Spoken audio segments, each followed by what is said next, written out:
শিক্ষিকা চাকরি গেল কেন? মমতা ব্যানার্জি জবাব দাও। এই ওএমআর সিট কোথায় লুকিয়ে রেখেছেন? মমতা ব্যানার্জি জবাব দাও। এই ওএমআর সিট কোথায় আছে? মমতা ব্যানার্জি জবাব দাও। এই মিরর ইমেজ কোথায় আছে? মমতা ব্যানার্জি জবাব দাও। আজকে আমরা কসবা থানার সামনে বিক্ষোভ প্রদর্শন করতে এসেছি। এর কারণ আপনারা সকলেই জানেন যে আমার বাংলাতে সুপ্রিম কোর্টের প্রধান বিচারপতি তার যে পর্যবেক্ষণ, সেখানে 26,000 শিক্ষক শিক্ষিকার চাকরি বাতিল হয়ে গেল। সুপ্রিম কোর্টের বিচারপতি, হাইকোর্টের বিচারপতি এরা প্রত্যেকেই বলেছিলেন যে ওএমআর শিট কোথায় বা মিরর ইমেজ কোথায়, যেখান থেকে আমরা যোগ্য এবং অযোগ্যদের চাকরিকে আলাদা করতে পারি। কিন্তু যারা চুরি করেছেন এই রাজ্য সরকারের বিভিন্ন মন্ত্রীরা এবং স্বয়ং মুখ্যমন্ত্রী, তিনিও জানেন কোথায় মিরর ইমেজ, কিন্তু এটাকে গুলিয়ে দেওয়ার একটা প্রবণতা চলছে।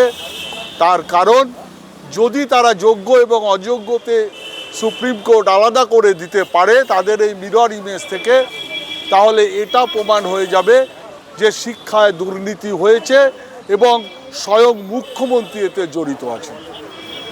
সুপার নিউমারিক পোস্ট তৈরি করা হয়েছে,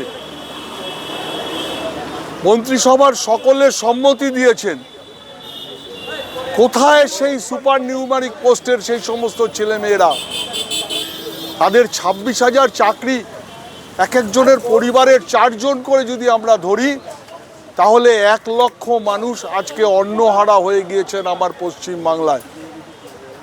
কোথায় কোথায় দুর্নীতি না হচ্ছে এই সরকারের আমলে? আমরা যদি প্রথম থেকে শুরু করি, আমরা দেখব সারদায় দুর্নীতি করেছে, আমরা দেখব নারদে দুর্নীতি করেছে, আমরা দেখব বালিতে দুর্নীতি হয়েছে, আমরা দেখছি পাথরে দুর্নীতি হয়েছে।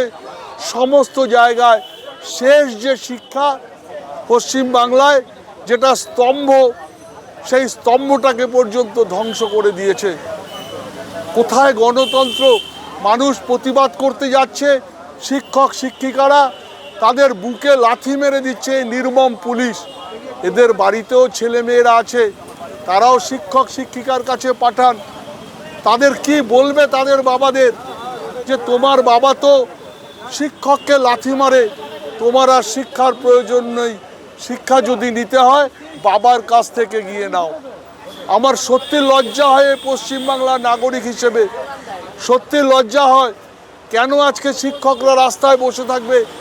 একটা যোগ্য অযোগ্যের ওএমআর শিট যদি সুপ্রিম কোর্টে প্রডিউস করা হয় তাহলেই তো এর ফয়সলা হয়ে যায়। কালকে শিক্ষামন্ত্রী ব্রাত্য বসু মিটিং করেছেন, কোনো ফয়সলা দিতে পারেননি। তার কারণ সব ওই মুখ্যমন্ত্রী করবেন। মুখ্যমন্ত্রী, পুলিশ মন্ত্রী, মুখ্যমন্ত্রী সব নাকি এই পশ্চিমবাংলায়, বাকি সব ল্যাম্পপোস্ট। এটা বারবার প্রমাণ হয়ে যাচ্ছে। আমাদের পশ্চিমবঙ্গ প্রদেশ কংগ্রেসের সভাপতি অত্যন্ত সহানুভূতিশীল হয়ে কাল সন্ধ্যের পরে তিনি বেশ কিছু জলের বোতল নিয়ে এখানে সল্টলেকে গিয়েছেন। সেখানে গিয়ে দেখলেন যে তাদের জলের বোতল দিতে দিচ্ছে না কারা? এ পুলিশ। এ কোন নির্মম পশ্চিমবাংলা যেখানে জলের বোতল দিতে বাধা দেওয়া হয়? আমরা তাই বলবো যে আমার সভাপতিকে অপমান করা নয়, এটা বাংলার আপামর জনতাকে অপমান করা, এটা ভারতবর্ষের গণতন্ত্রকে অপমান করা, এটা পশ্চিমবাংলার মানুষের কাছে এটা একটা লজ্জার, এটা একটা বেদনার।